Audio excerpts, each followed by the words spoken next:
Ok, et je termine en montrant qu'on peut créer des objets quand on est en édition de motifs. Dans le nuancier, je double-clique sur le motif, je suis passé en édition de motif. Rien ne m'empêche ici d'aller ajouter des objets.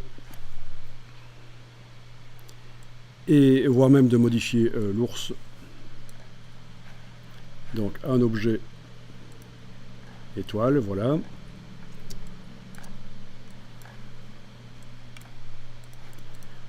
Alors à ce propos, je vous montre un truc important quand vous faites des illustrations. Je vais mettre un contour à l'étoile.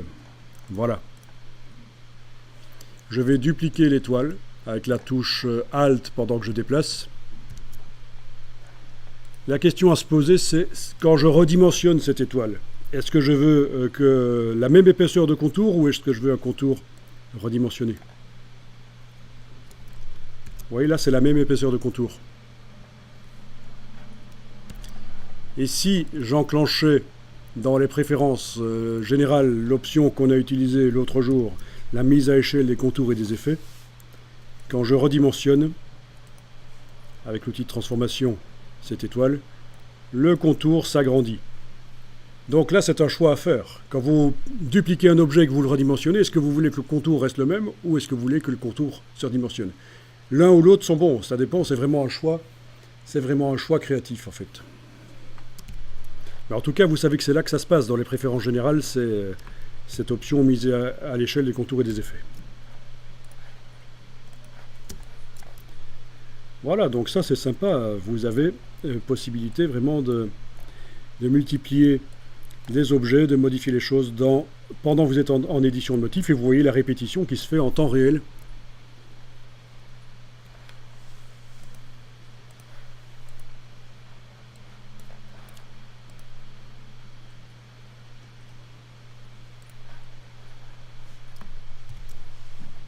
Petite modification couleur sur cette bestiole. Ah oui.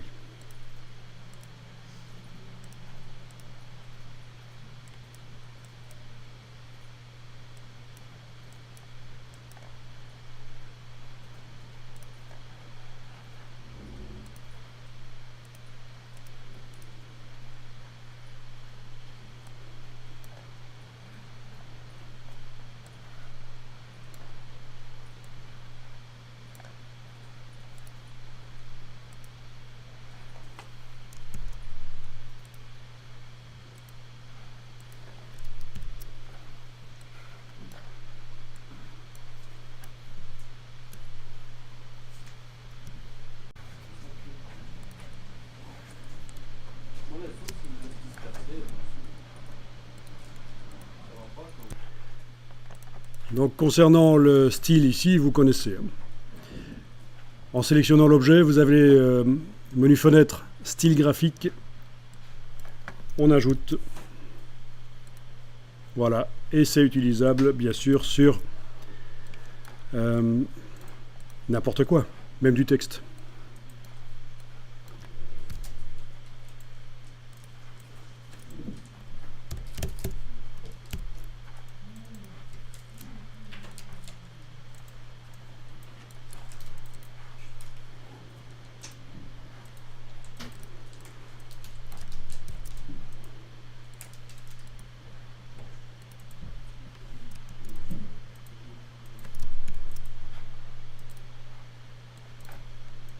Voilà, voilà.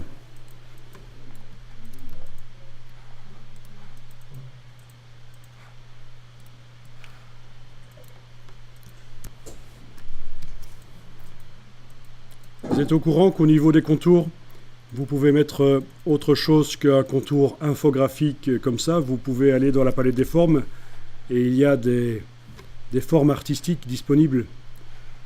Il y en a aussi plein disponibles dans la bibliothèque de formes, là en bas à gauche. Donc ça c'est la palette des formes, menu fenêtre forme. Voilà, vous avez la possibilité d'aller mettre des formes artistiques.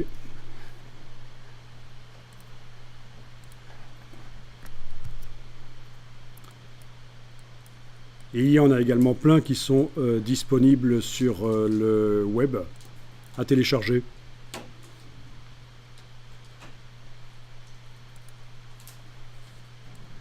Ça, c'est celles qui sont fournies dans Illustrator. Donc j'ai bêtement été mettre une couleur sur le contour, et dans la palette des formes, j'ai été choisir une forme. J'ai même été en bas à gauche prendre une bibliothèque qui s'appelait Fusain, crayon et fusain, et voilà. Ça ouvre plein de perspectives, parce que vous mettez ça sur du texte qui reste modifiable. Il n'est pas vectorisé.